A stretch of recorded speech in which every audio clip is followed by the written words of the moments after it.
Behind time, sorry. You're live now. Okay, we're live on Periscope, so if any of you shouldn't be here, it's too late. We will reveal. I can't keep. How far do you want me to go? No, just yeah, because your head. No, that's perfect. Stay there, Roy. No, stay there. I've got to introduce him. People don't know he's here yet. No, he's not here. Right.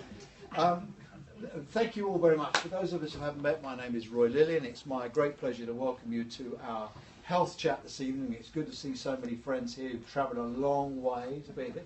Who's travelled the furthest today? Anybody here from? Anybody from the further north than Sheffield? Yeah. Where are you from? Liverpool. Whoa. Oh, they've changed the name of that town now. There's Liverpool nil, isn't it now? Yeah. Sunderland. Sunderland. Yeah. Anyway, it's a great pleasure. And thank you very much for coming. These ladies here, I did a public health gig up in Sheffield, and they all said, "We'd love to meet Duncan." In those days, they said, "We'd love to meet Duncan." They said. So I said, "The show you shall." So all six of you. No, 3, 4. They all had. So they've all had a complimentary ticket to be here tonight, which I know you will pay for. It's a great pleasure. And Roy, apparently, Duncan's #1 fan from Bristol is waving on Periscope. So Bristol's watching. So Bristol. Good evening, Bristol. Bristol nil point. Anyway, so it's a great pleasure. If you've joined us on Periscope, thank you for joining us, and we're in for a real treat this evening, I'm sure. With the Health Chat events, put your hand if you've been to a Health Chat event before. Right? Put your hand if you haven't been to Health Chat before, but there's no decent football on tonight, so I thought you might come and see us. It wasn't last night. It wasn't. No decent football on last night, are there? Yes. I'm going to do some reminiscence therapy for the England team. I'm going to show them a picture of what a goalmouth looks like. But anyway, so our aim and ambition with these evenings is to have a bit of fun. Everybody can do a bit of networking, get along and talk to each other, and we try and bring the big names and the people with the big jobs and responsibilities in healthcare a little bit closer to the front line and the people who are out there actually doing the real job. And do you know what? It's a great pleasure. We've had some fantastic guests, and we've been very fortunate to be able to do that. But we couldn't do it without our sponsors. And our sponsors, as reluctant as they are always to say a few words, ladies and gentlemen, I know you'll want to hear. Give it up, please. Say yes if you want to hear from the fabulous Michael Thick. Yes! Yay! Yes! Duncan has indulged me, and Roy somehow, remarkably, has allowed me a few milliseconds in the public light to displace him. There was no need for that, was there? At least you've got a jacket on, Roy. Yes, exactly. Good man. Duncan has famously been a very successful chief executive of a very difficult trust, and has moved to Public Health England, where he has famously said that the practice of medicine is irrelevant compared to public health. So I hope Roy will tease him a little bit about No, I agree. Personalised medicine, precision medicine, and that kind of advance that can help you enormously rather than just putting on sweaty trainers. Over to you. Thank you very much. There's nothing like a good opening speech, and that was nothing like a good opening speech. So it's my great pleasure. Please give it up. Big, warm Health Chat welcome to the fabulous, the unbelievable. I can't believe he's amongst us. Ladies and gentlemen, it's Duncan Selbie.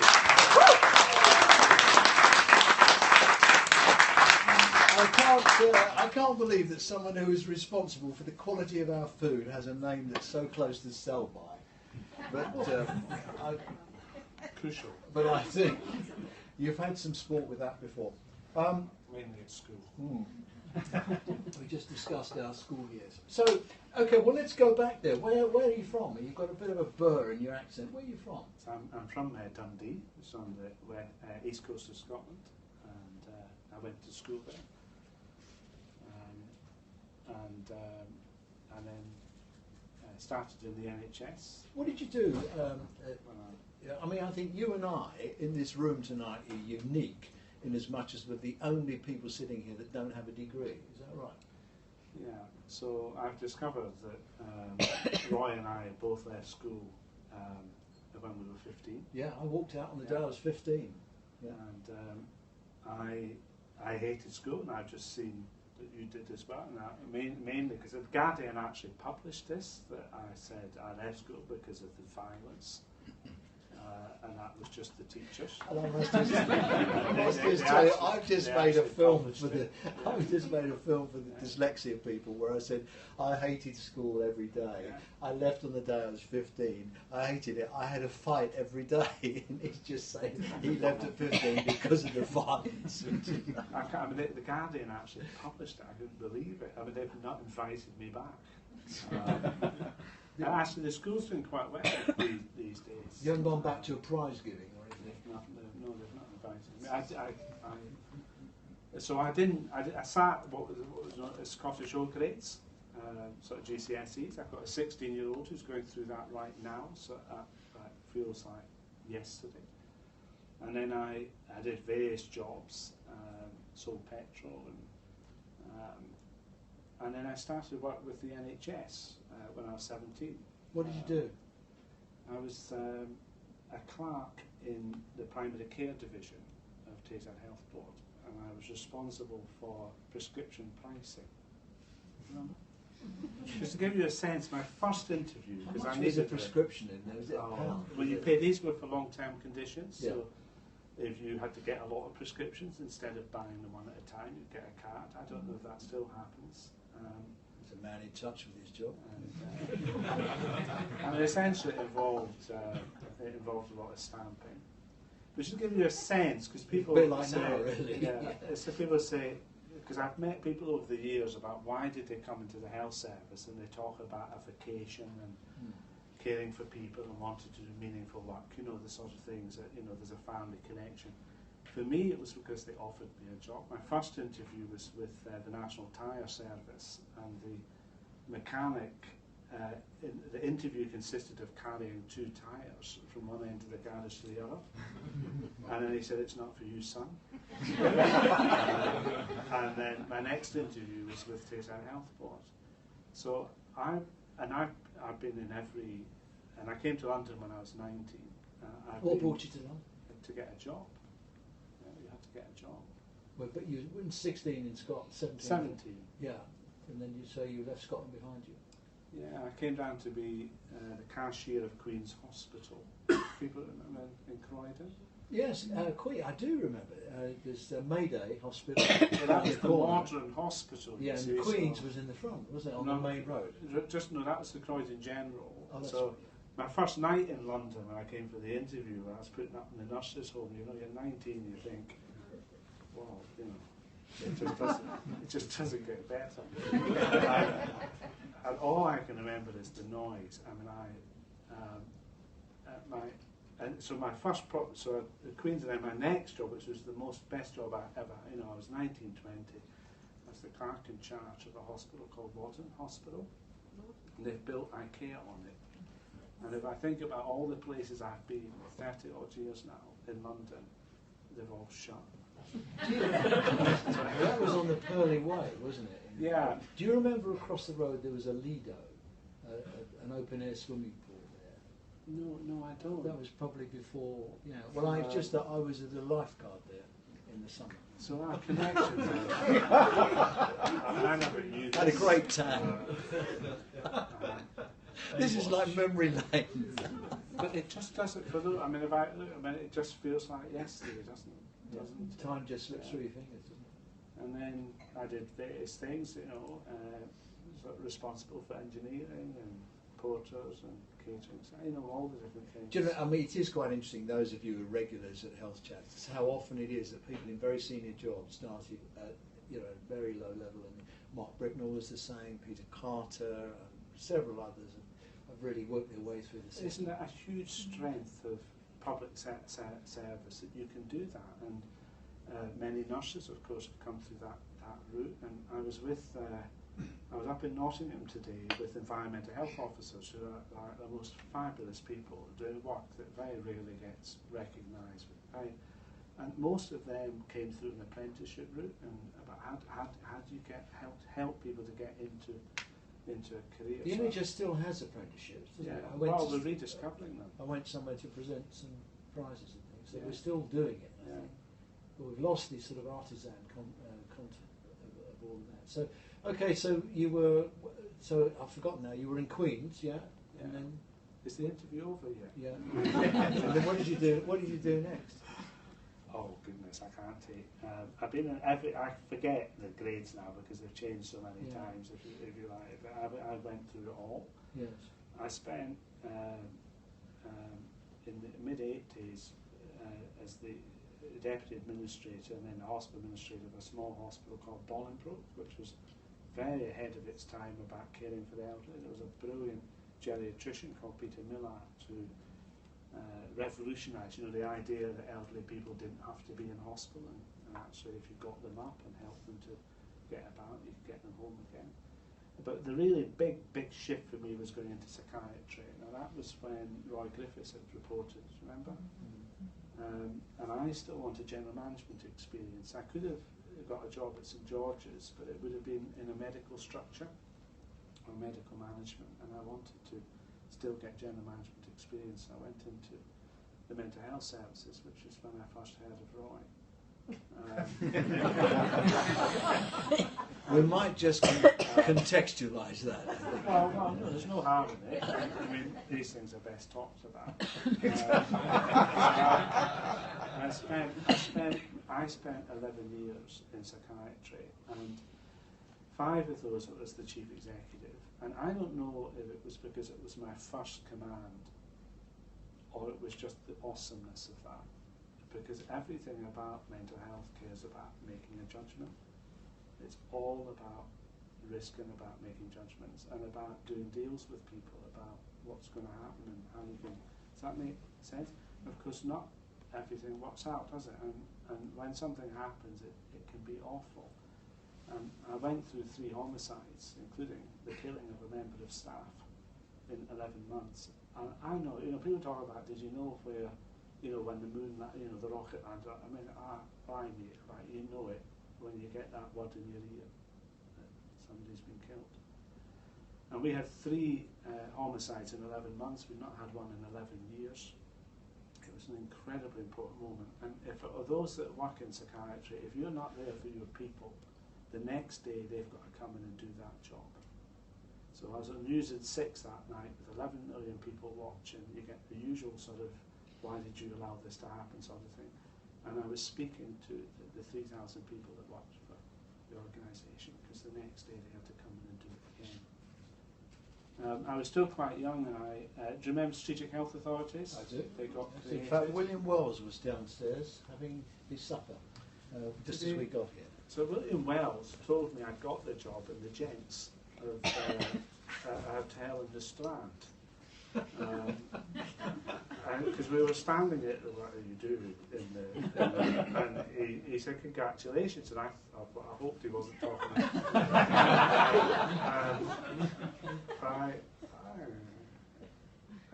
and it was actually quite a sad day, because I loved being in the mental health service. It was such an important, you can make such a difference, but I did feel that I was in my sort of mid-30s, I should be doing something. I should be doing something more, and I was quite anxious about it, because I'd never worked in acute, I'd never been at any other level, in any other field, and I went to see Nigel Crisp, and I said to him, I really wasn't sure whether I was right for this, and he said something rather profound, I thought, which I've tried to share with people over the years, is that what you bring is something that's unique. Others will bring what's unique. No one will bring everything. And know what you're bringing. We can add to that, but nobody will bring everything. Anyway, I got the job. That was an interesting experience. And then I came to bother the NHS. Does anybody remember? That was the performance threat of the NHS. That involved joining the civil service. I didn't know that. I didn't know the civil service was the employer. I just wanted to be the performance threat of the NHS. And that was very intensive. Did a lot of good work. We did some harm. if you work nationally, you can do good things, but or you can do harm as well. And then I need to go back and get a proper job again. Actually, I've never had a proper job for at least 20 years, but if you know what I mean. You went to Brighton? Went to Brighton. Yeah. Brighton's a really difficult, if any of you know Brighton. Wow. Brighton's struggling now. They've got some, they're in special measures. Well, all hospitals are in, I mean, it's tough. I mean, it was an awkward site, though, wasn't it? Oh, the thing that sort of struck me about the site is the geography of it. It's got it can't expand at all. It's very tight on two sides. It's an awkward place. Well, the thing about it, I had a new medical school, and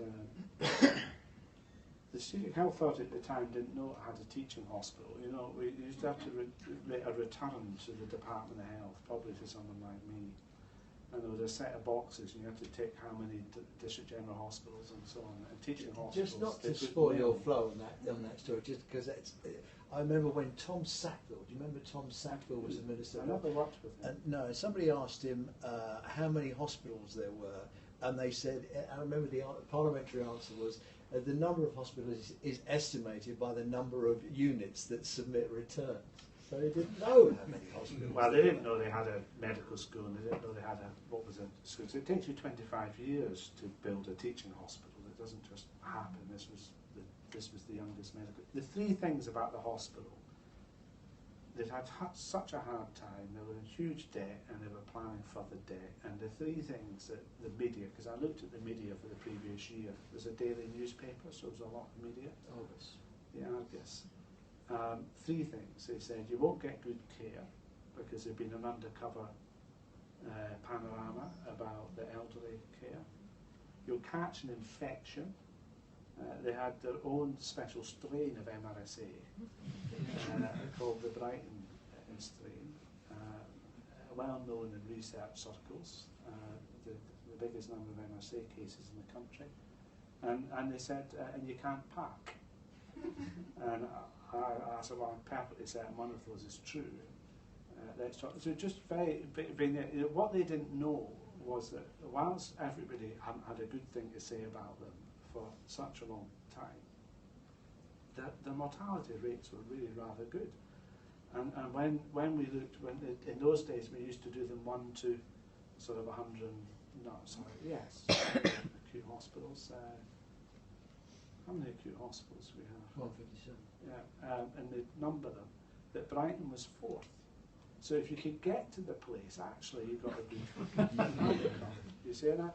And when I went to the local media and said, you do realise that you've got a really great hospital. Why are you more positive about the football team than you are about the hospital? And then that began. When I left, and I say this with a complete humility, and I loved that hospital. I don't know how earlier, but just stand in the middle of a fighting regiment. You don't admit, you don't discharge. You don't tell anybody that the mum's got cancer. You don't order a test investigation or do anything to help someone get to the toilet or to find, all of the things that we know affect cost and outcome. As the chief executive, that's not what you do. That's not what you do. You're in control of nothing. But you're completely and totally in charge. Does that make sense? Okay? And what I did, I've got a very able secretary called Roz, who's from the East End of London. I can't do her accent, but she came down and visited, and she says, I've been watching you. She said, you're having a laugh. You're on holiday. I've watched you. That's all you've met her, haven't you? She says, you just do 3 things. She said, that's all you do. That's all you do. You wave at people. You say good morning, and you send thank you notes. That's all you do. And I said, your point is? Yeah. I mean, in the sense of, when I arrived at the hospital, it was 15 minutes away from complete and utter everything falling apart. And when I left, 5 years, metaphorically and actually, intensely, 24 hours a day, it was half an hour.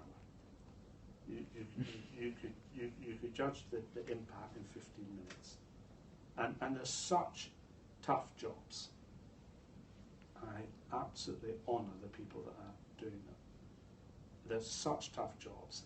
I can hardly bear to be in a room where people are just rude and offensive about actually what these people have to do. We've got a third vacancy fact at the moment. I think it's the biggest concern I have about where and how we're going to find the people that have the courage and the capability to do these jobs.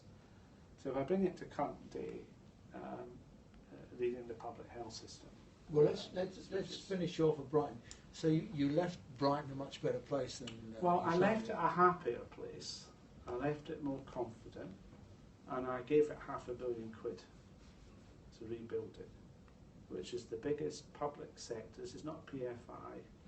This is proper money. The biggest public sector investment in the NHS since the 1990s to rebuild that hospital.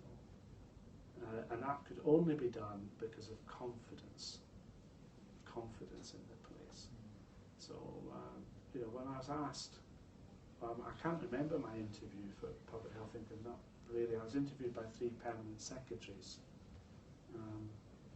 Did you apply for that, or were you approached? Oh, no, I applied. Because it's a curious, it was a product, wasn't it? It's just wind the clock back a bit. It was a product of the Landsley's Health and Social Care It's the best bit. Act, to decouple it.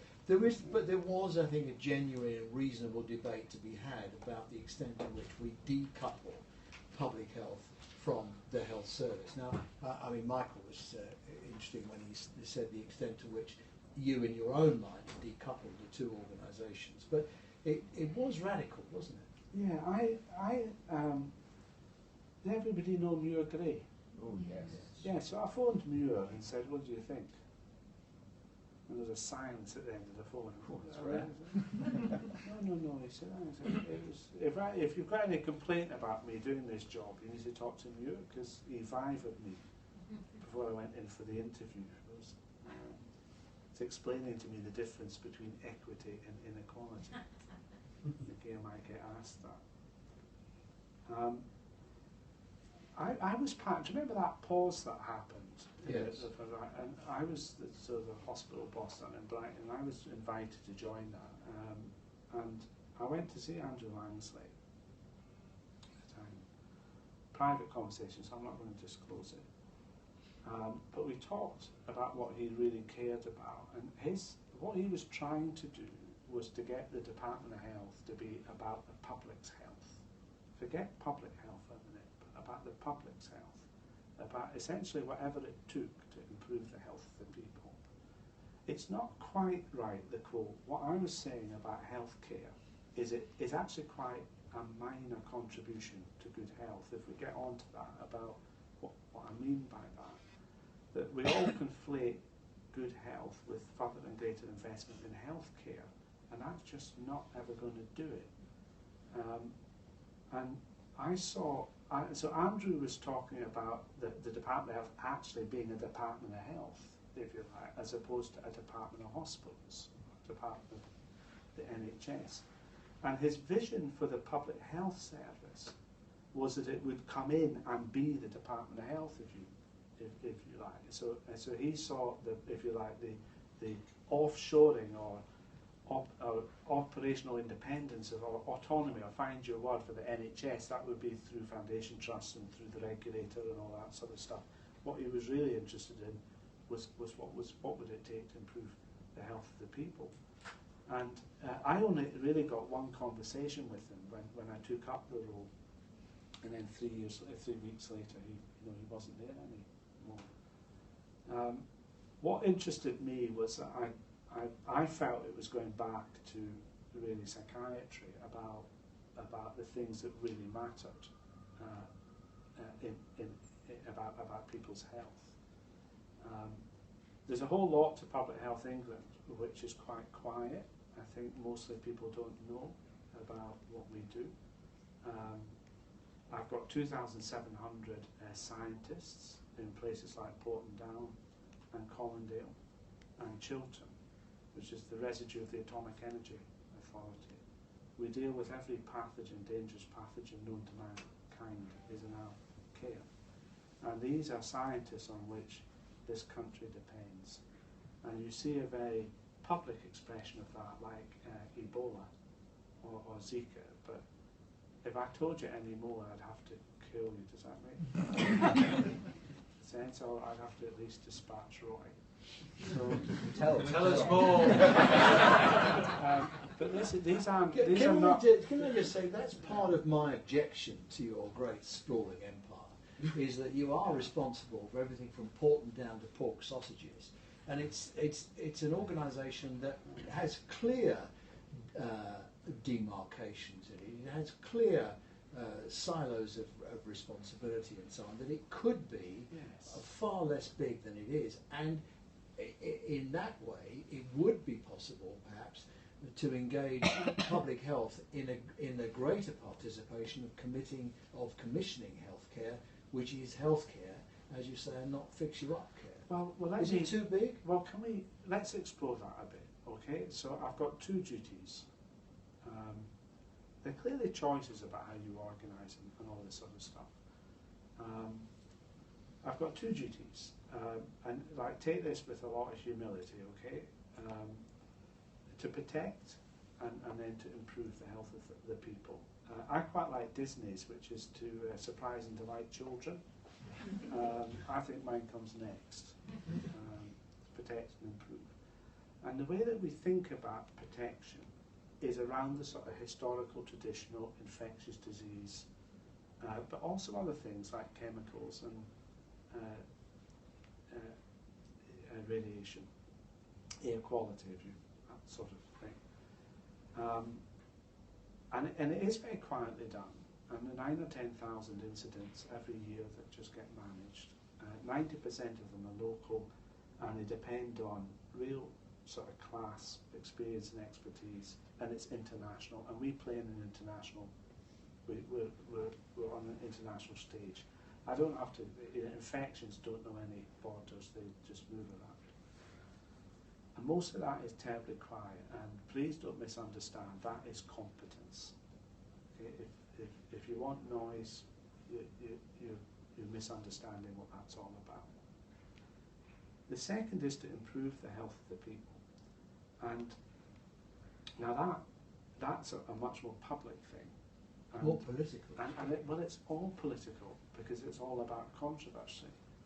And you've got the spectrum that says you've got the tax, regulate and legislate sort of end of things, a sugar levy, plain packaging for cigarettes, you've got to wear a seatbelt, that sort of thing, through to the freedom of choice or the individual freedom to, and providing you don't do harm to another, do what you want sort of thing.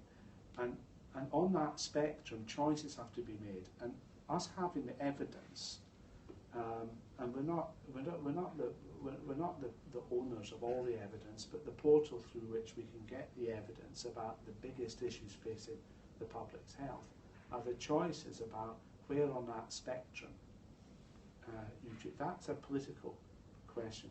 Did anybody, you're too sad to have watched me with Mrs. Hodge, the famous inquisitor? I watched. Yeah? Did you see the bit where Mrs. Hodge asked me, what was did I ever say anything controversial, you know? I said, well, we published a book, Burden of Disease, which told everybody what they were dying from. In fact, I've got a good line on that, and I could depress all of you, actually. Pretty good take on, usually about where does anybody come from Blackpool? That doesn't surprise me. Have been. Well, about what people are dying from, in what order and why, and they're effectively dying in the wrong order, and that's what we're sort of concerned. To scale, the two duties to protect and improve. To protect, somebody's got to do it. I think it's a public service. The best in the world do this in public service. It's called the Government Science Service, and we all depend on it, and I will defend it to the end because I know what they do, and they're very good at it. Right? To improve the health of the people is a system thing. And if you saw me and Simon, which I think you might have done, Simon and the Minister, we were sort of, every second sentence was about what we were doing together, because not one of us can do it on our own. But well, the thing about Mrs. Hodge, and back to political, she says, I said, well, she said, well, what about plain packaging? I said, well, we've published on that. But what about minimum pricing? Absolutely. And then I launched and said, well, actually, you know, why are you asking me?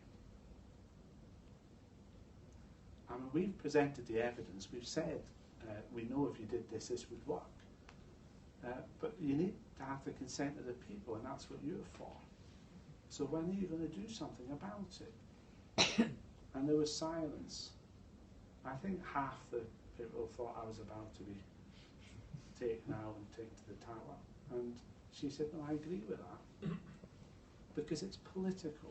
These are choices. Well, isn't that the dichotomy? I mean, probably one of the greatest public health doctors ever is Thomas McEwen. I think I'm sure you'll be familiar with. And McEwen wrote in, I think, '69, the extent to which government's done all it can with public health. I think he said childhood immunisation, clean water, and adult literacy. And then he said the rest is the extent to which government is prepared to interfere in the lives of ordinary people. Yeah. So he kind of described the nanny state long before Tony Blair described the nanny state. And he's right, because you can nudge and fudge and get people to wear T-shirts as much as you like, but it's the law that changes things. Seatbelts in cars, crash helmets, smoking in public, health and safety legislation. But these public laws persuasion doesn't work. But these laws only happen when the public essentially consent. So let's take tobacco control. 50 years of perfect knowledge that this was going to kill 1 in 2 of us, and still is today, 80,000 a year. But it took 5-6 decades for the public to say, okay, it's time. But I don't think it did. Didn't it take Tony Blair to go off? No, well, he was smart enough to take the moment. The Irish did it first. I mean, we're having this conversation about sugar at the moment. Sugar's I mean, let's do that. I want to talk a little bit this evening about local government, if that's okay. Well, we'll get on to it. We've got plenty of time. We're here till 11:30. Are we? I was on the 4 o'clock train this morning.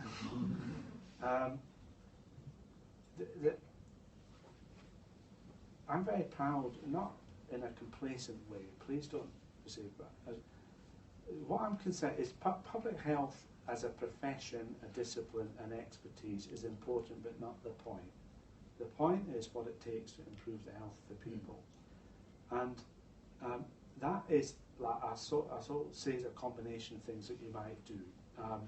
So teenage conception, that we've got, you know, a whole lot to be proud of in the last 10, very well 15 years. Yeah. Hospital-acquired infection, secondary education in London, dying in a fire has been halved in the last 10 years. Longevity, 5 years since 1990. Yeah, well, yeah, we published this. This is our work, and that pork chops to pork down. Sausages, yeah, sausages. We published that, and the first people in the world to publish it at subnational level. The two measures of what motivates people, and the two measures that matter are how long do people live. That's important, and there's been a 5-year improvement. And England has moved from bottom to top quartile in that 23-year period. Even the health, life expectancy of people in the northwest of England, which is our poorest region, is better. It's worth it's better than Duncan, Scotland. it's worth just emphasising that again. Just say those numbers again, because when I read the numbers, I thought, wow. I mean, why didn't we know more about that? Well, this is why I'm not. I say this with immense respect for the NHS. It's my home, my family, and hopefully my future, depending on how this evening goes. The two things that matter are how long do people live. And when we compare ourselves with the 18 other countries that spend the same or more than we do, that's the cohort. Okay, the original 15 EU countries, Canada, US, one of the Nordic countries, 18, 19 countries that spend the same or more. Over that 23-year period, England did better. 5 years. By all of them. Okay. The other measure, which is the critical measure, This is the bit where we don't do so well. which is how long do you live in good health? And actually that stayed solid still. So the truth is, and this is from the science, is that people are living longer, and those that are living but in poor health. And the critical thing, without being hysterical about it, this should shock us all, is that the gap between the most affluent and the least affluent hasn't altered in 40 years, despite a near doubling in spend on the health service, 60 years of universal access, and attention that has been second to none by successive governments. Our work looks to, so why might this be? You take the global burden of disease meets Michael Marmot, people, Yeah. okay? Which is say, well, Michael, in a very respectful way, says, well, global burden of disease is sort of interesting, but not really, because it doesn't tell you why, or more importantly, what you might be able to do about it. And you've got to think like Madison Square Garden, so you think sort of there's Marmot in that corner, global burden of disease in the other, I'm in the middle with a bell, they come in, okay? And out of that falls priorities for the public health system. And the two top priorities for all of government remain tobacco, because it is the biggest constraint on wealth creation. It's an economic question. And the second is obesity. So what Public Health England are seeking to do, there are 5 areas in which we operate. There's the international world, and a lot of that is with low-income and mid-income countries, where children are still dying from diphtheria and measles, through to partnerships with the Chinese. Why are we sending money and expertise to countries when we've got a huge problem in Blackpool? Well, let me talk about Pakistan. 1 million Pakistan people have joint citizenship, UK, Britain. 1.4 million Pakistan people visit Britain every year. Pakistan legislated for a different sort of health system about 5 years ago, and they forgot to retain anything nationally. They devolved it all to the Punjab and so on.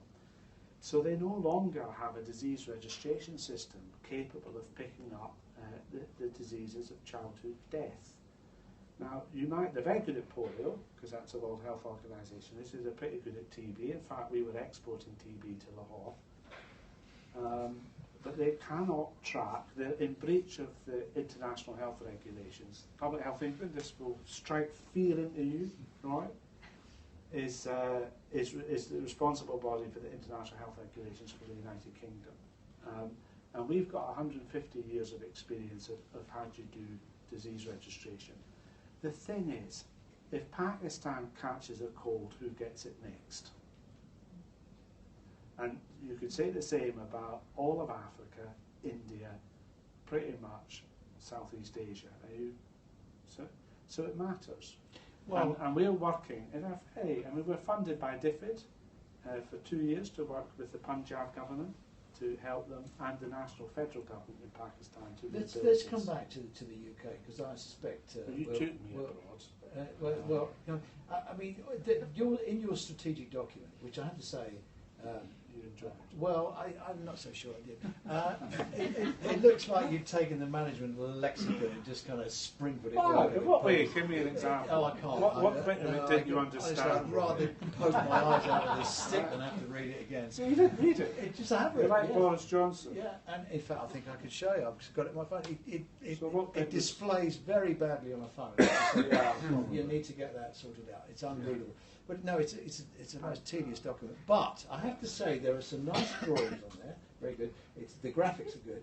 And the thing that really struck me, just coming back to your, we've got these extra 5 years, but we're living with all sorts of diseases. Yes. There's a bit in there. There's a little kind of a donut drawing Yes. where, and it's about 2 sorts of genes. It's the 40% it's your genes that will sort you out, and it's Yeah. about 30%, I think it is, it's what you wear. It's what you do when you're in your jeans. I can see you've been reading it carefully. I have, and it seems that the bit really that is so difficult for you that you might like to say a few words on is the bit that really needs the legislation, the bit that needs the radical change Yes. in lifestyle, the bit that we're just too chary, I think, about really getting to grips with. So, not everything can be a priority. So you have to choose. And what I'm seeking to do is to choose, looking at the evidence where we think we can make the biggest difference. The national work, that's all of government, for the next 3 to 5 years, will fall into 3 areas. Childhood obesity, which is such a fundamental problem. You know the numbers. We're the fattest sort of nation in Europe. We've just overtaken the Germans. Children are We're better at something. well. It's really not. So when I say hysterical, people don't mean. I mean, we've all got to do. This is a whole. And we published last October the sugar. About sugar reduction, because it's not just about sugar and it's not just about food, it's about a whole range of things. And there's a childhood strategy, obesity strategy, which I can talk to if you want to. Yeah, well, let me just touch. But can I just can we the other touch two upon areas, it? just to give you hang a on, sense. Duncan, hang on. Let's just touch on the childhood obesity thing, because I mean this is interesting, and I think it demonstrates very well the difficulties we have with public health. It's a real longitudinal problem. It extends beyond this Parliament and probably the next. It's something that we would have to commit ourselves to as a nation. There's quite a bit in there about the sure start for the kids and a better start for children and all the rest of it. I think you've only got 10 nurses working on that programme, but it's so wound up in so many other parts of government policy that I just wonder where you will find the champions of public health in So I in want to, Parliament. can I go? I will answer. I Yes, want no, to come yeah. back to. Yeah, no, we'll take it in that So context. if you take yeah. the 40% of what matters, whether it's dementia, heart disease, or diabetes, 40% of what matters are the choices people make about whether they smoke, drink, what they eat, and whether they exercise. Okay, and one of the things that I think is really great is that people are now talking about this all the time, and every day, every newspaper, sometimes 3 stories on the same page, all saying quite different things, all contradictory, but everybody's Daily talking Express about are good it. at that, aren't they? Well, Red wine all- will you live all forever. of- Next exactly. day, it's red wine's going to kill you. And depending on what time of day, okay? But those 4 risks, the people are talking about them as if they're new discoveries. Do you smoke? Do you drink? Do you ever exercise? What are you eating? Okay, I'll come back. The other 60%, and the big words people would use, environmental, some genetics, economic. The most important contribution that we can make to closing that gap about health, right? About how long people live in good health. So typically the gap for life expectancy is 10 years from one end of a village to another or a town, and it's 20 years in good health. The difference between Bradford and Guildford, 20 years. The way to close that gap is to help people to get into work. To have a job is a public health objective. Now, I talked about psychiatry. After you dealt with the immediacy of the psychotic episode or the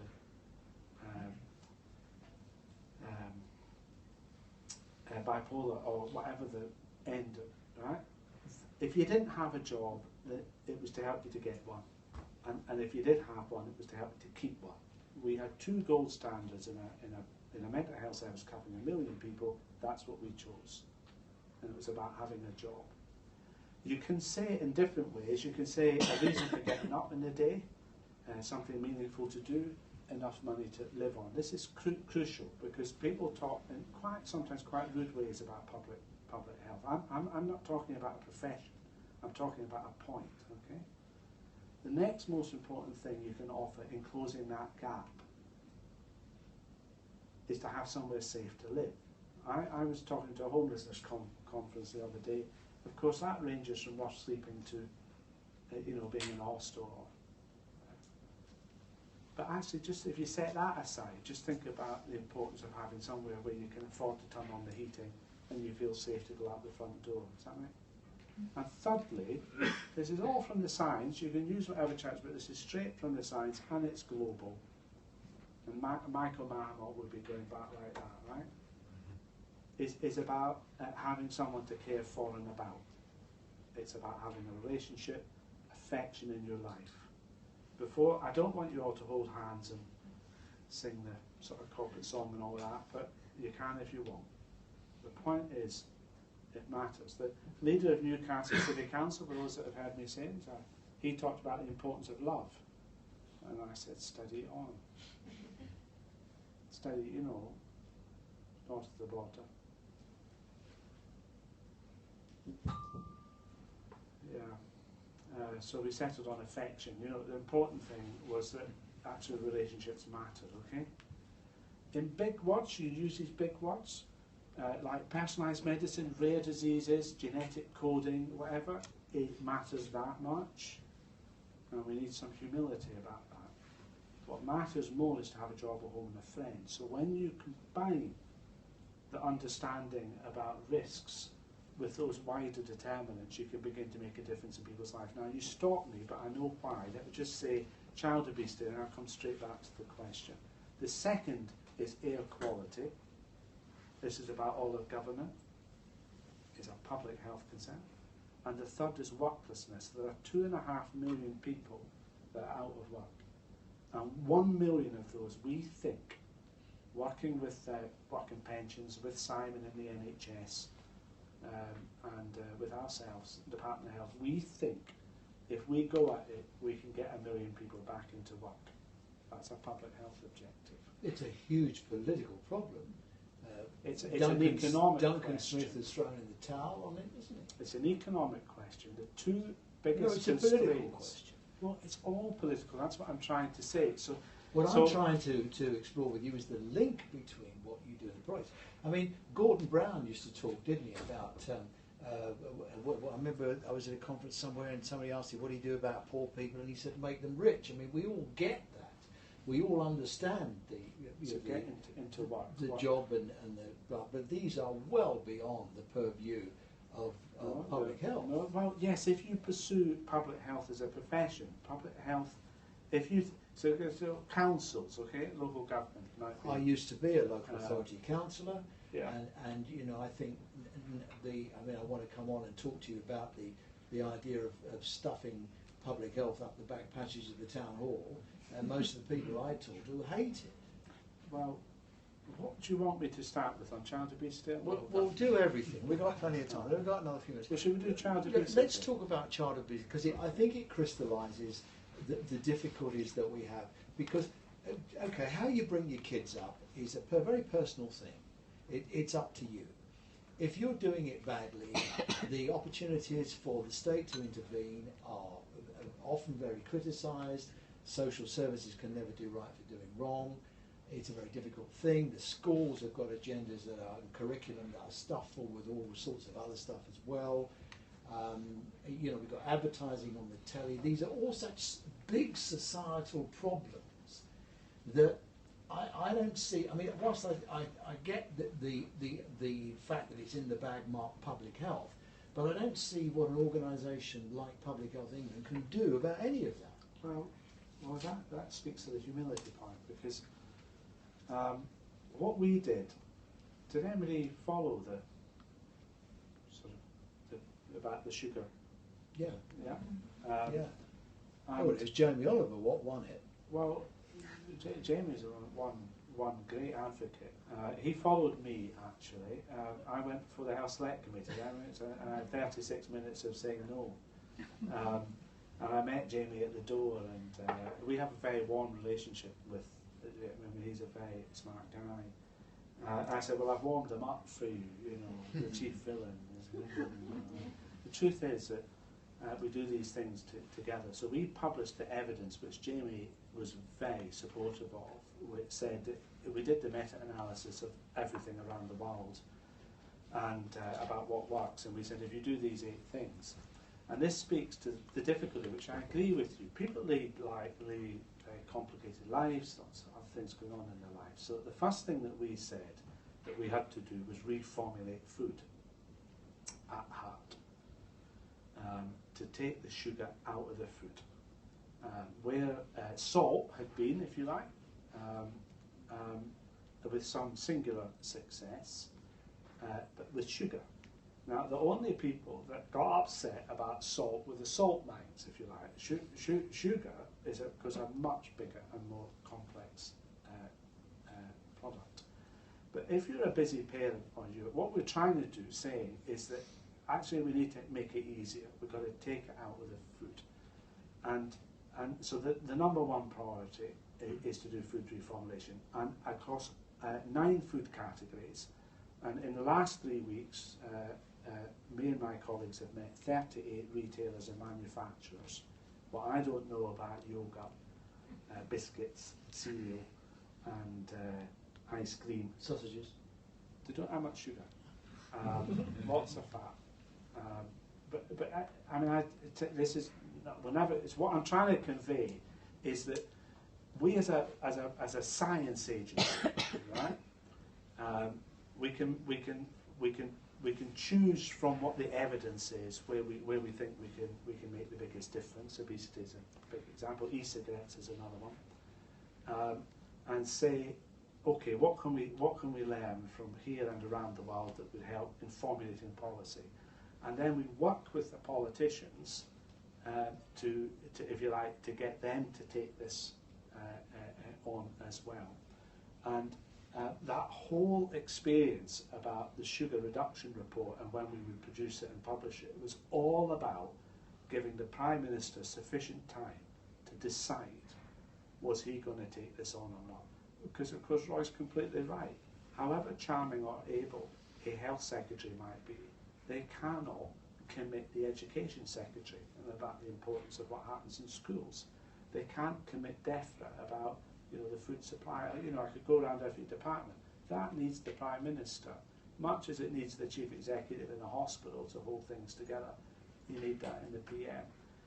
When the PM made his decision, and he had a choice,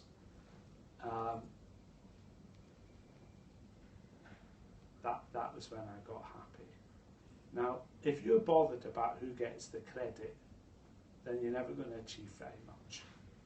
I don't know what wisdom or who it was that came with this. If you're not bothered about who gets the credit, you can achieve anything. What I'd like to say to you is that Public Health England was one of the contributors to that. And what do you think, Duncan, what tipped the balance? Do you think it was the celebrity endorsement? No.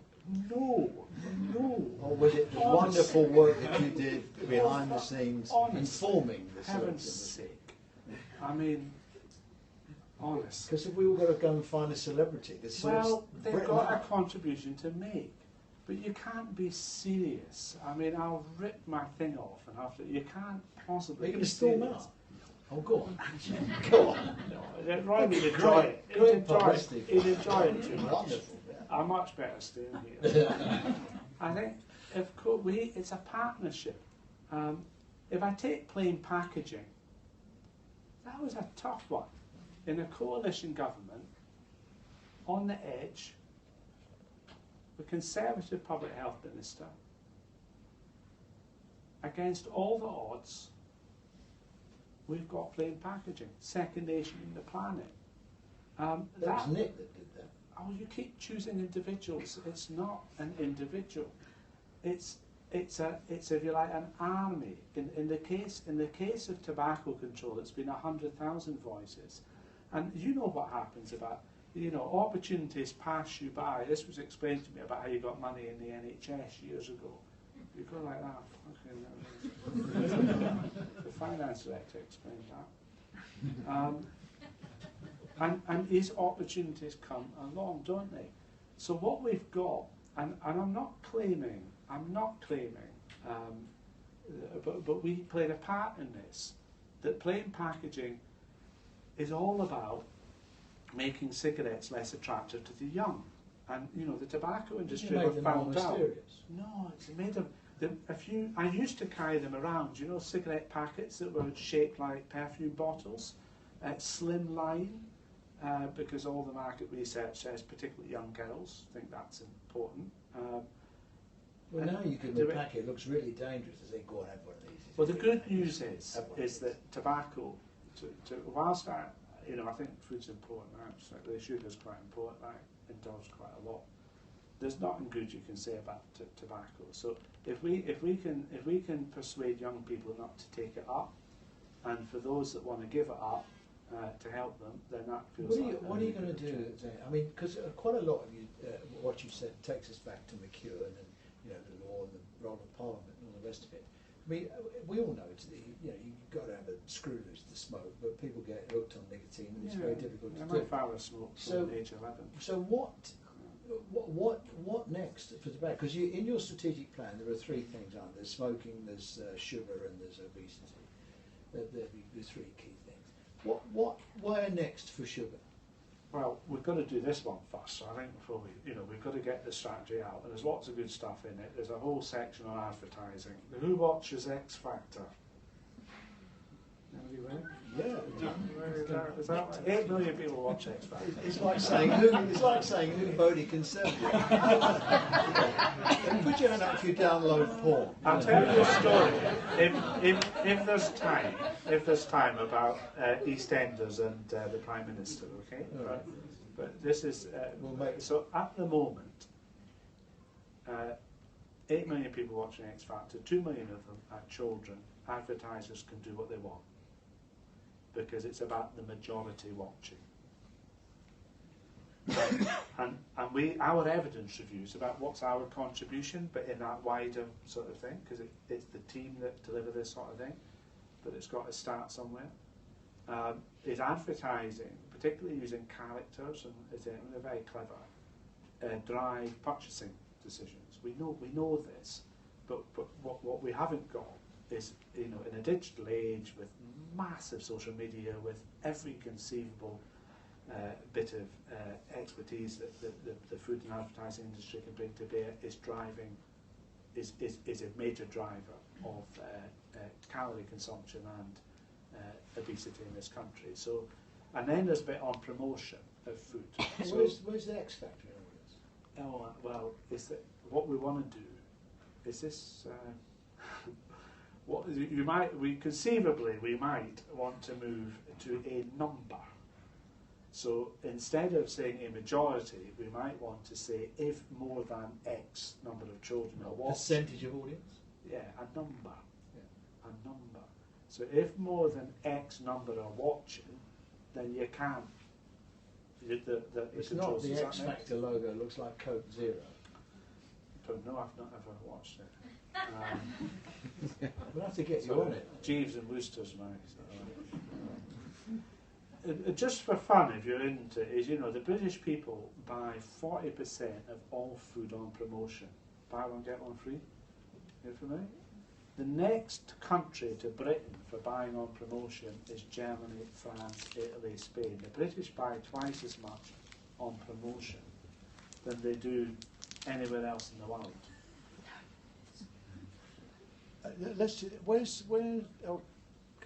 Whilst Mary's doing that. No, Mary. Let's explain what we're doing, because one of your success stories, alleged success stories, is that you've got an app on your phone. We can all download an app for free. God knows what this has cost. I have no idea. And you can zap the barcode. If you're watching, you can zap the barcode on a bar of chocolate, and guess what? It tells you it's got sugar in it. Okay. You go. Let's see if it works. You hold it. What do you do? Just hold it there. I'm holding it. Over the barcode. Oh. Right, okay. Now it's recognising it's the barcode, right? Bloody things never work when you want to. I'm nervous holding your hand. Stick it on the table. So we're going to discover here. Oh, that's right. It's doing something. It's counting the sugar. So what this is telling us, very cleverly, is telling us that this bar of chocolate has got sugar in it, and it's now saying. It says no need to press anything. It's really clever. Shall we have another go? We'll have another go because I wouldn't want you to think that you wasted a lot of public money doing this.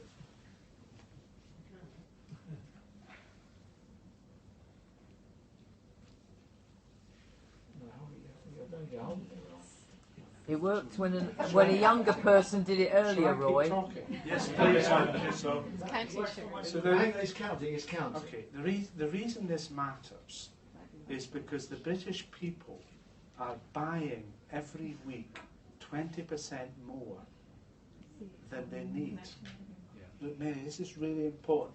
If you're poor, you can't afford this. So this promotion in British stores of buy one get one free, you know, because people think, well, I'll get it now. They still buy it the next week, and high fat and sugar. This is driving what's going into people's shopping baskets. There's nothing funny about this, Roy. And for poor people, that's a problem. And it's not just that it's costing them; they're eating it. And if they're not eating it, they're wasting it. Does that make sense? We can't make it work. So, when Roy, just bear with me. If this were Patsman, what 2 million plus people, they're not all daft, they're not all naive. I don't start with believing that people are stupid, they're not. More than 2 million people have downloaded that app. And we have, as a consequence of them, over 10 million products that have been scanned.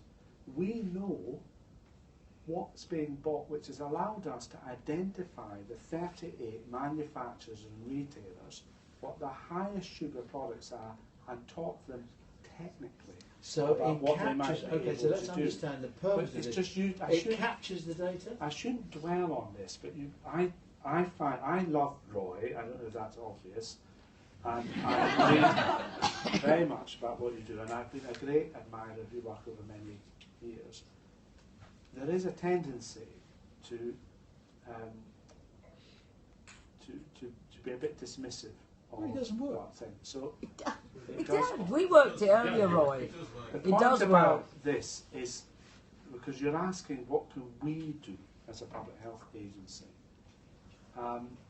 Obviously, the first drop dead priority is to keep the country safe, and we'll never get. And I'm not apologising for that, and I'm not defending Let's it. talk about the job. It's the job that we do, okay? The second is to be a place that brings together the science and air quality, obesity, and workplace are the three national priorities. And obesity will be like teenage conception, or I was given an example of London, so I've done really well on secondary education. It's probably 6 or 7 or 8 or 9 things that you do. It worked. It's the connection. It tells me that the equivalent of 4.4 sugar cubes in here, or 17.6 grams of total sugar. Now you're selling yourself short, because what you should be emphasising, I think, is the fact that this is just a novelty, and as far as I can see, is of no value to the consumer at all. However, what it does, and you alighted upon it but didn't max it up, it knows what people are buying, and then in aggregate you can use it as a public health tool. We know what people are looking at. We don't know whether they've gone on to buy. Yeah. No, that's important, because I was asked that, and I said, yeah, and it does the washing as well, you know. No, But it's as close as you're going to get. It's caused sufficient angst, let me put it another way, to manufacturers for all sorts of and lots of, I call it angst about this, because people like it, and we've got 70,000 products on it. There are about 130,000 products or product lines. We've got up to 89, do we? 1,000 products. And I say it's been scanned over 10 million times, and so. But it's Can't not you an get answer. the data from the supermarkets? Well, we do. We know there is industry data, and we'll use industry data. You just look at Cadbury's accounts. Well, we're sort of looking at what's in the food as opposed to on the books. So when we're looking at all of government, the bit that we can do is to set out, if you did this, you can expect this to happen. Okay, and there are certain contributions that we can make, like lead the technical bit on food reformulation. We can do nutrient profiling, which is an important thing about children's advertising, and work with DCMS on that. But about getting home economics and awareness and other things into schools, that needs the Education Secretary.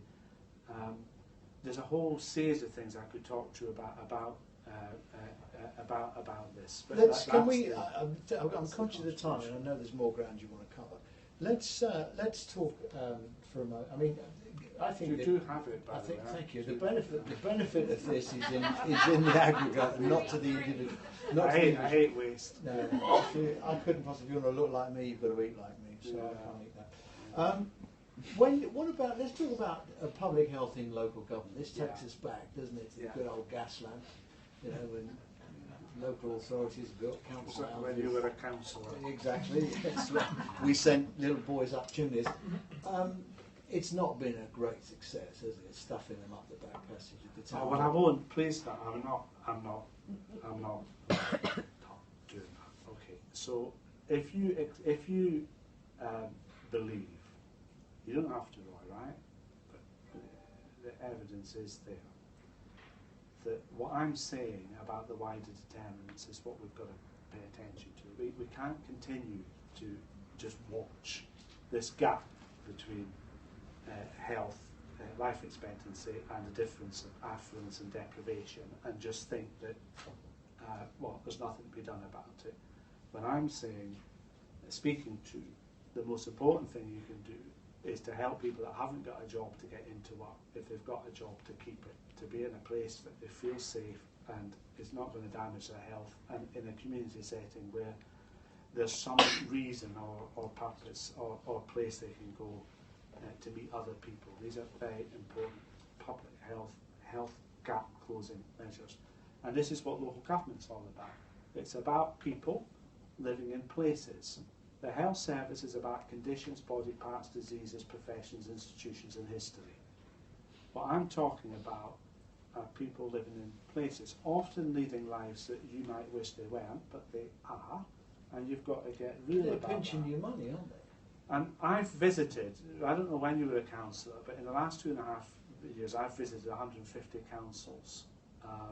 I've been all over the country. I've met leaders and directors of public health and chief executives in each of them. And it's apolitical, actually. This speaks to their roots. They get it.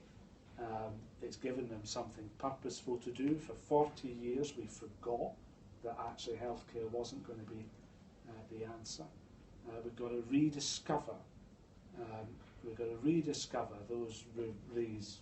These characters that stood in the middle of an appalling situation and said, right, I'm not leaving here until this is better.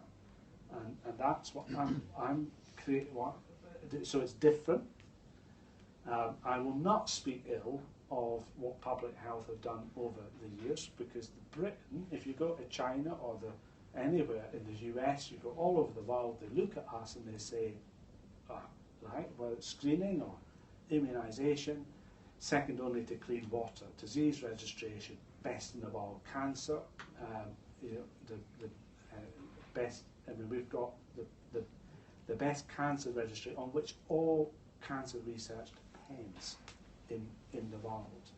But what we've forgotten, and public health has forgotten, that we've all forgotten, is that if you want to change the profile of health, if you want to close the gap, if you're interested in helping people to close the health gap, you've got to get back out onto the streets and back into communities. You cannot do that from Whitehall, and the NHS can't do it.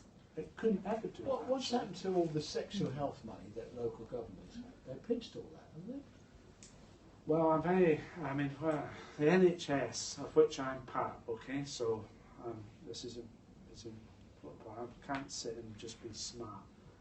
It's actually, we didn't know what we were spending on public health. We simply didn't know because we'd never asked. And it wasn't until Andrew Langsley said, I want to do this, okay? And I think it was the best bit. I don't know about the rest of it, but the best bit was remembering that public health, it was all about local, needed to be back in local government.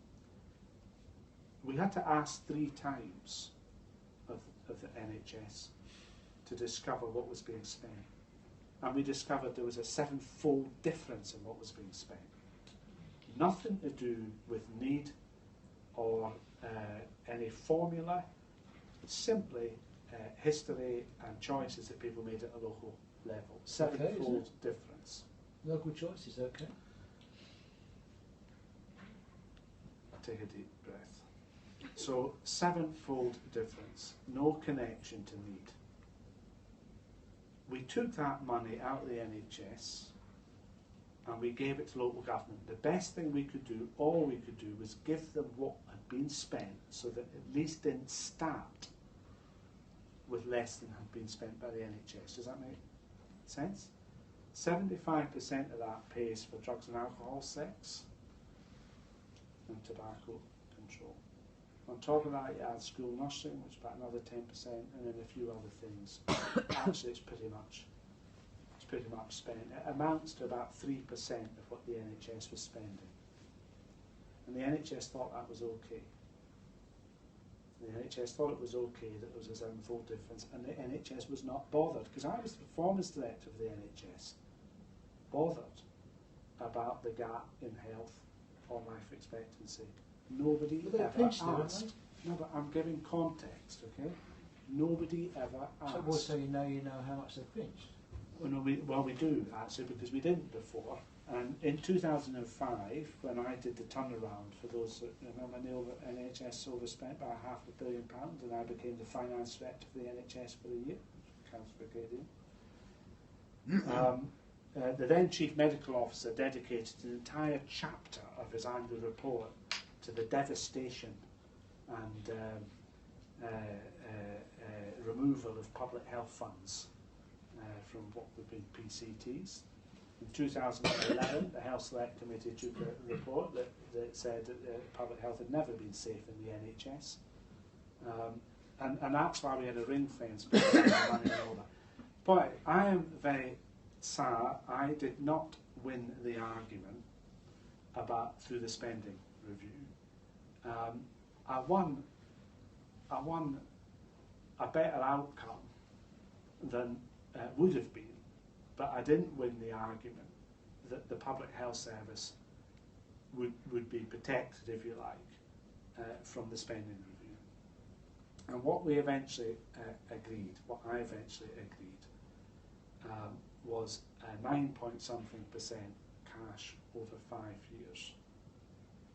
I regret every penny of it, but in every year that's about 2.2%. And I know local government thought that was a better outcome than they had than they were planning for. And I'm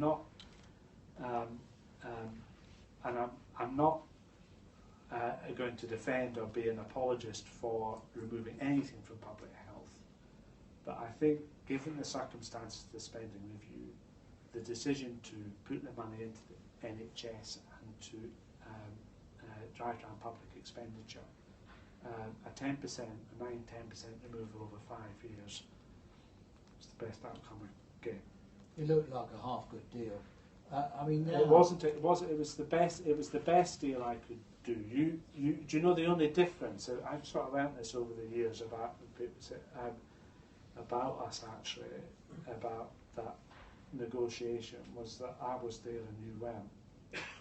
So I know what it took to get that deal.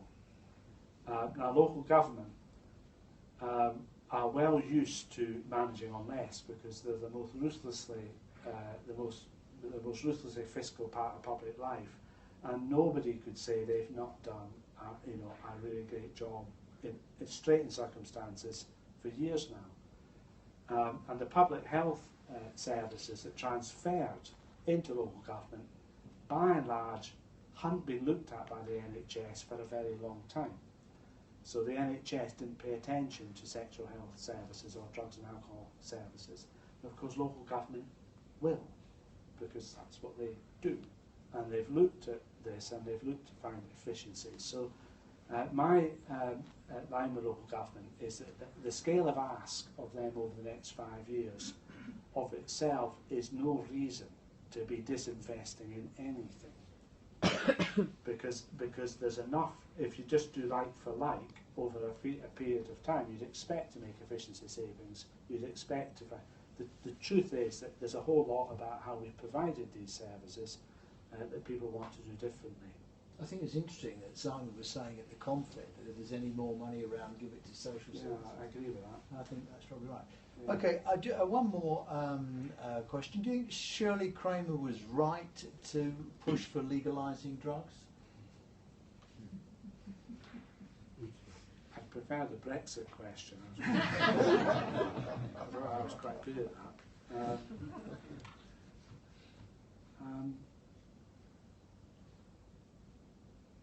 No, I don't know. I think there are. I mean, there are very competing arguments about this. And if you just deal with demand and you just deal with supply, then you won't deal with it, if you like. We have to be concerned for both. And we've been concentrating on getting people into treatment. But that's your argument about the NHS, isn't it? Is a fix-you-up service. Public health should get upstream, stop all this stuff happening. Look at the evidence. Well, if you're a big man for the evidence, look at the evidence. Was it Portugal and somewhere else? She's saying the evidence is clear. Well, I've not looked at it. I've not looked at it. But Shirley has. Yeah, I mean, I get the concern not to demonise using drugs. And just to, I'll come back to it, but just to speak to local government on drugs and alcohol, 3 years on, we've got stable recovery rates. Actually, they've remained stable over the period, but access into treatment has improved hugely, and 90% of people get in within 3 days, which is quite remarkable. We haven't looked at. You will get me to talk and to speak to the evidence, the truth as we see it, about work that we have done. So on sugar and e-cigarettes, but I haven't looked at this. We haven't looked at this. For me to no. I mean, you've got a major public health organisation, two major public health organisations that are pushing and saying we should do this, and you're not planning to look at it. No, I'm not. You have to make choices, and about how you, because the public's health, if you like, is as wide as can be. So, what we've said we're going to do for the next period is focus on, what we know is destroying lives at a scale second to none in the world, and that's obesity, and particularly for our children. We're going to continue. We're going to get much more involved about air quality, because we think this is, more people expire early from poor air quality than cold weather. I mean, how many people know that? And we need to be more concerned about that. And worklessness, which is, as you say, Roy, is a hugely important issue.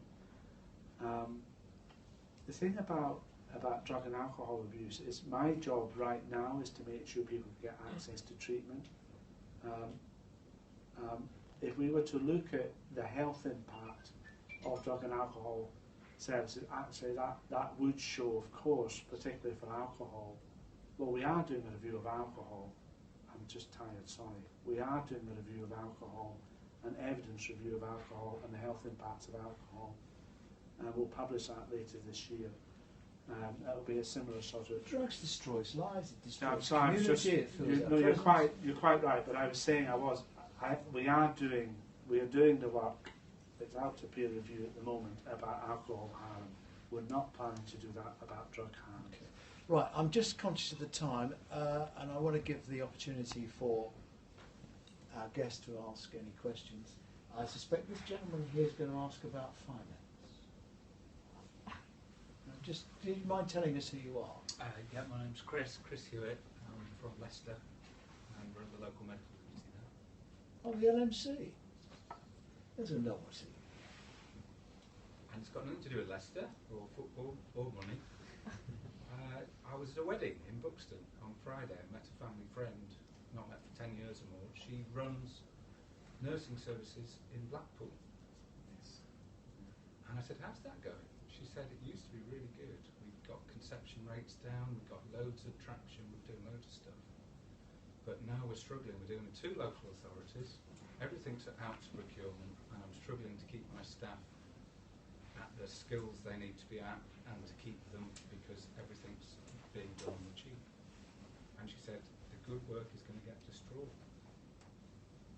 Which sounds like there's less money around, or the market's doing something. I don't know, so perhaps it is a money question. Well, the margins are shot to pieces, the care home. Was it one care home a week is closing? Well, I agree that social care is the single biggest sort of the most vulnerable spot is the system.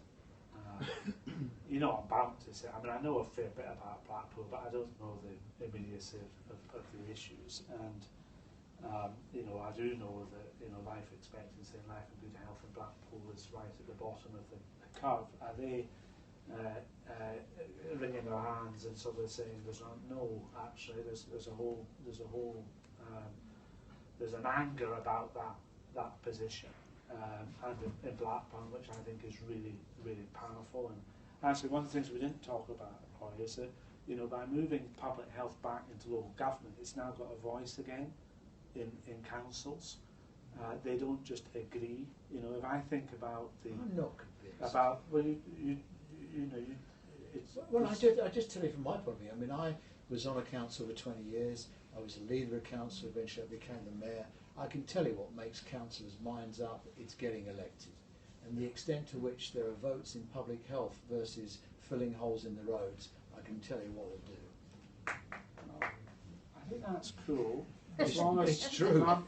as long as you don't feel you can speak for everyone, because I don't own the No, I university. just said I'd tell you when I was a councillor. That's what we did, and I don't think it's changed that. So I was in Hounslow last week, where the leader of the council sat with the Director of Public Health and ran through 6 or 7 areas where they were transforming for local people, not just in the conventional areas like school nursing and thing, but actually getting people back into work.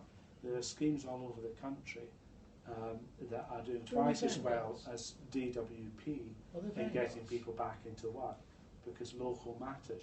Are there any schools public are- health public health in vanguards? Isn't there a public health vanguard? well, public health runs through it all. It's about the two There is one forms of. vanguard, yeah. Well, I met most of them yesterday, because what you're trying to do, if you conflate this public health bit, is to try, if you can, to get people out of hospital just as soon as you can, in a way, or to make it so the default isn't the hospital. Give the hospital a break, really. And the other is about how do you help prevent it in the first place. And the vanguards are more about the former rather than the latter. And I'm obviously. There is a vanguard, isn't there? There are vanguards that are all about how do you avoid people getting No, into we have them on the Academy of Fabulous Stuff, and I know there is one. I just wanted to call to mind. There was one particular one that was focusing on public health, which I thought was really worth mentioning. Can we ask Sheffield now? Sheffield bring collectively a great deal of wisdom about public health and charm, and a tricky question or two, I would have thought. Or are you just beguiled by this man? I doubt that.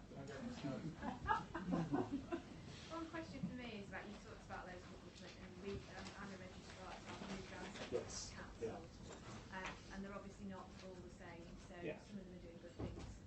just can't tar them all with it. No, but I mean, you visited a lot of councils, Yeah. but I think they tend to tell you a lot of the time probably what you'd like to hear, certainly the councils that I'm Yeah. aware of that you've visited. And there are things on the table now because of the cuts that perhaps Public Health England wouldn't be so happy about. So health checks is one that I know in 2 councils is on the table in terms of can we reduce this, can we get rid of this. What PHE to me doesn't seem to have any teeth when it comes to actually holding local authorities to account for some of the decisions that they make. And the ultimate sanction in terms of decommissioning something like health checks would be to withhold some of the grants. But when the grant goes and it's business rates, what will happen then? How do you be more of a critical friend to local authorities? Well, there's so much in what you're saying there. Public health grant for Sheffield is about 32 million. The spend of Sheffield Council is 1.4 billion. And the public sector spend in Sheffield is 4.5 billion. Okay? So I'm concerned for the 4.5 billion and about how that's working for improving the health and well-being of the people. The public health grant is an enabler and a lever in the scale of that. I could go around the other cities and give you similar sums. On my visits, I've been around for a while. I think we established that at the outset. I have at least 15 minutes, sometimes longer, with the Director of Public Health on their own, nobody else there, and we talk, and they tell me stuff about good and thing. I do, and I've spoken to your Director of Public Health very recently as well. Of course, they're all involved in difficult decisions, and they can't be immune to the wider fiscal position of councils or for the NHS in many parts. What I'm really glad about, apart from structurally I think they're in the right place, is I want them in the room having the argument. You know, sleeves up, having the argument about the priorities and the choices that are being made, rather than where they were before, which was on the outside commenting and writing an annual report every year, essentially saying it's just gone worse. So this is harder than it's ever been before, because you've got to be in the room involved in the discussion. If you're concerned with, I don't mean you, but if you're concerned with your little bit, you miss the point. And I know there's not a Director of Public Health in the country that isn't involved in difficult discussion. To the point about say a health check and making sure that we maintain that and improve that programme is something that I will ensure happens in every part of the country. I will also ensure that the 5 checks for the very young happen. You know, the universal checks just after birth, and what are they? Up to the 2.5-year check will happen in every part of the country. Will there not be a part of the country that has brackets, we simply can't do it here, okay? So and that's how will you do that? How will PHE do that? Well, we do that all the time. It's a bit like the health protection piece, that says because we're not out making a big scene and, you know, shaming people, it does not mean that those conversations are not being had, but they're being had in a way that is seeking to understand the context and the difficult choices that people are making. I hope it's been obvious that I'm not looking for a continuation of what had been. If all we did was what we'd always done, then why did we even bother? So I think it's really important that people do look at what they're getting for their money. There is less money, so they've got to make difficult choices. And I want the Director of Public Health and their teams in the room having those arguments. The Director of Public Health in Sheffield, until very recently, his office was right next to the Chief Executive. When I go out and meet the councillors, I always meet, without exception, the Chief Executive. In most cases, politically, the leader or the cabinet member or whoever happens to be in charge. But the Director of Public Health is no longer a visitor in local government, but a core part of that. But Duncan, I think it's a fair enough question, isn't it? It's a very, but I hope there are 300 local authorities or wherever it is. You know, if you're going to rely on having the conversation, some of them will be successful and some of them won't be. Yes. You won't be universally successful. We don't know what the percentage of success versus failure is going to be. And as you very persuasively made the point, some of these public health issues are such an imperative that there ought to be teeth. We ought to be saying to people, you bloody well do this. Well, I was the performance director for the NHS for almost 5 years. I don't think I've raised my voice or shouted in any way, but we landed every target expected of us. Remember those years? When you waited 18 months to get your hip fixed, people forget. Was that before or after Mark Britnell? I can't remember. That was before Mark Britnell. Those were really difficult years. I mean, we achieved a huge amount in those years. We know how to get things done. Well, you do. But we don't get them done through shaming, or we start by understanding what people are seeking to do, and we get alongside. But why does it have to be shaming or any of that? Why isn't it simply, this is a national imperative, here's the guidance and the regulations, get on and do it? Well, might work for you. Well, it works for government. Well, not really. Don't you think so? What? Telling people what to do? I think it works pretty well. They might do it once for you. What I wanted to reflect back to you was the normal distribution.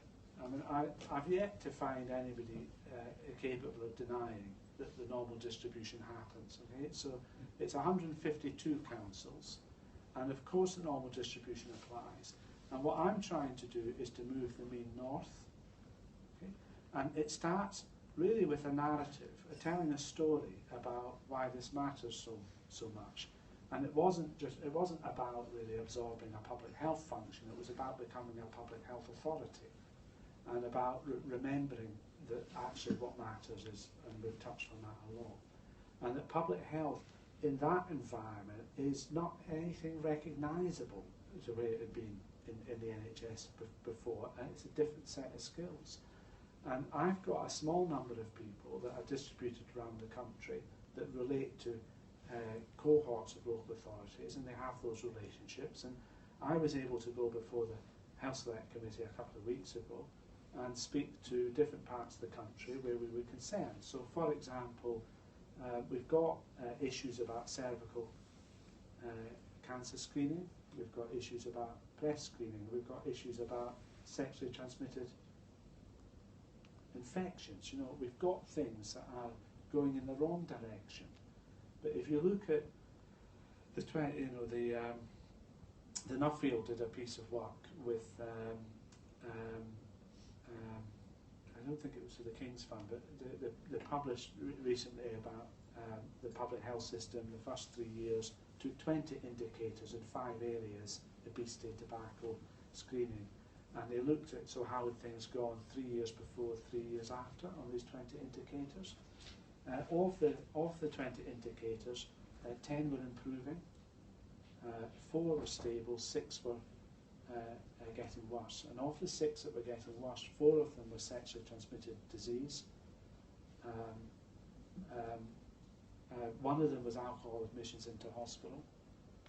And I can't remember the other. But the 10 were getting better, 4 were stable, 6 were deteriorating, 4 of them in sexual health areas. It was not a bad story for actually a very early, by any definition. If we'd been at this for 10 years, you'd say we just got started. But 3 years in, the sort of apocalypse that sort of said that things would be, fall over, it simply hasn't happened. Right, we're going to have to come to a close. Has anybody else got any? Have you got something on? Just on Twitter, your sugar app is getting huge. People tweeting their kids are using it. It's making a difference to what they pick and the impact. Can I tell a little story? My son's at primary school, and they have to do these talks, if you like. And another child gave a presentation on the sugar app, and my son comes home and he didn't even mention that his dad had anything to do with it. Now the team would say, well, you didn't have anything to do with it, but vicariously I might take some sort of. It's being children are using it. Leadership is not about people knowing what you do. Yeah, that's my right. There's two general. I'll go to the general right at the back with the spectacles, then I'll come to you, Phil. Right? Could you be brief? Because desperately overrun. So my first point actually was about the sugar app, about my 9-year-old who was able to use it much better than you, Roy, and actually he does. It's Quite true. surprising. Yeah. He absolutely does. You know, he influences as a result his mother's shopping. So Can I just tell you, a great man once said to me, all change starts in the playground. Right? And do you know who that was? You wouldn't know, but I'll tell you. It was the Reverend Ian Paisley. yeah. All change starts in the playground. The second point was one of my things I had to be a counsellor, and I disagree with you, Roy. I think that now it's more than just potholes. Obviously they're important, but actually public health is coming onto the agenda, and things like air quality is becoming important because people are becoming aware of it. Now it's things like it gets used in different forums. So for example, talking about building new houses, people go, oh, the air quality isn't good enough. But that at least is on the agenda, and people then have to start measuring it and start worrying about air quality. So it is coming onto local council agendas.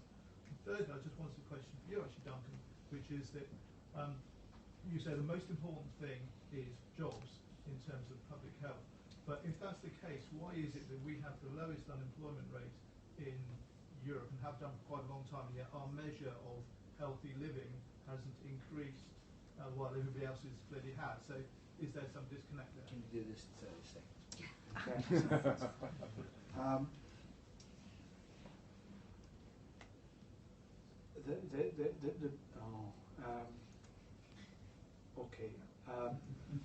There are 3 points in life that will tell you about what's going to happen for the rest of life. It starts well before you get a job. The first is that you're ready to learn when you start school at age 5. And I'd swap everything we've talked about this evening for getting our children ready to learn, not through the lens of a healthcare professional or the NHS, but through the lens of a teacher. Does the child know how to sit, listen, go to the loo, use a knife and fork? Half of our children don't know how to do that at age 5. Tells you everything about the rest of life. The second is key stage 2 reading at age 11. If you can read at age 11, your chances at population level of walking ASC at GCSE are almost absolute. If you don't, it's 1 in 10. It drops by a factor of whatever, from almost certain to 1 in 10. That tells you everything at age 11 about how that child is going to prosper in good work and so on. The third is about teenagers becoming adults and about having something to do. This is intuitive but straight from them. You know, what do we call it, that horrible phrase, not in education? What's it? Education? Needs. But what's the training, education, employment or training?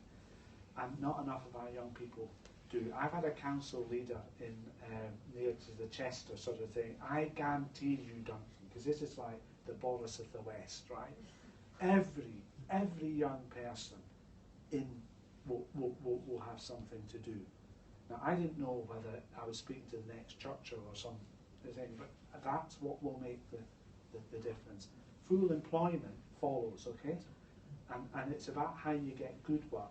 It all starts. Now, you're all starting to wake up now, we're running out of time. Phil, be very quick, and then, unless you can do it in 3 seconds. Go on, Phil. I love the idea of an app that causes angst. The sugar nudge, whatever we call it, would you ban low-fat labelling? Because low-fat always means high sugar. Yeah, labelling is a European Please don't go there. What I'd say is that the manufacturers, see, this is, you can't just John be wants us to stop, so you can't just be a single ingredient, okay? So what we're using sugar for is to add and amplify about other things, saturated fat. Oh, hang on, now you've started, oh, for God's sake, you've woken them all up now. Right. And labelling is important, but much more important is to reformulate the food, because most people don't have the time to read the label. No one can read it, and then they're all in 6-point, in little grey print, and beyond me. Yes, can you do this in 15 seconds? Yeah, oh yeah, definitely. I was going to go for free. I'm someone a junior doctor working in Kent. I did my training in Wales. Yeah. So my question is, how did England and Wales end up with seemingly opposite policies on e-cigarettes? Because Wales is a principality and it's involved matter. not procedurally. I just how did they end up? Well, we upset half the world with our e-cigarette evidence. I'm incredibly proud of it, right? because this is what, if you're great, would it say, if you're not where others are, you're in the wrong place, okay? If you're not involved in controversy in public health, you're probably not doing your job.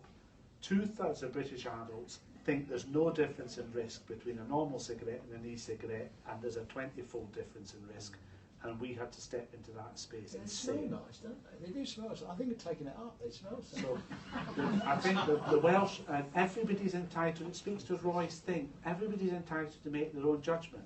I'm not telling anybody to do. Somebody shouted at me, I know we'll go, from an audience a year or two ago. He says, professor from London, very able man.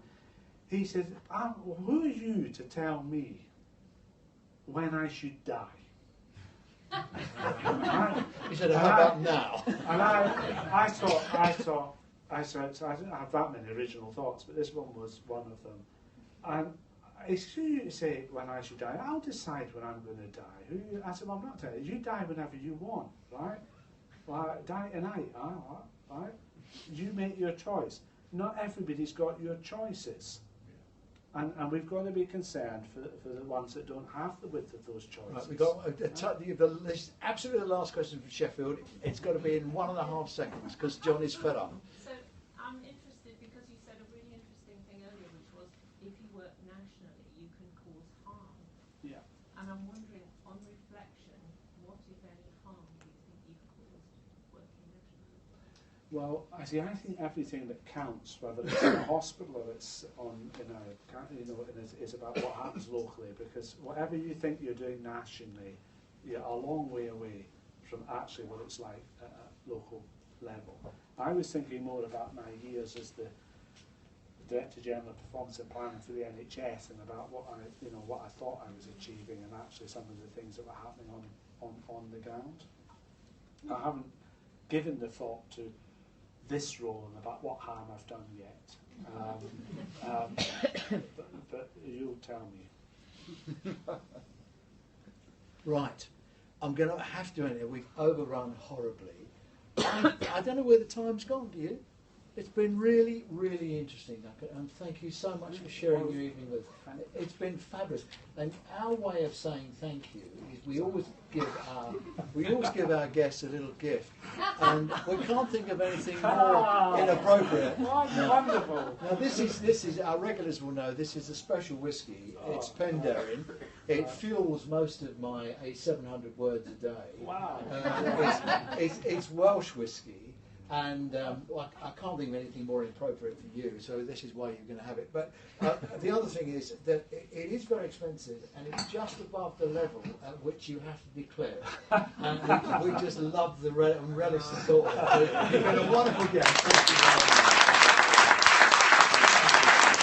Duncan Mitchell, ladies and gentlemen. Thank you very much.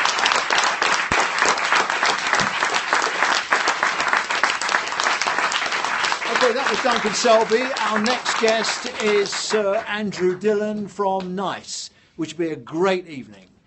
So we'll let you know, and there are still some tickets available, I think. Thank you and good night for watching. Thank you.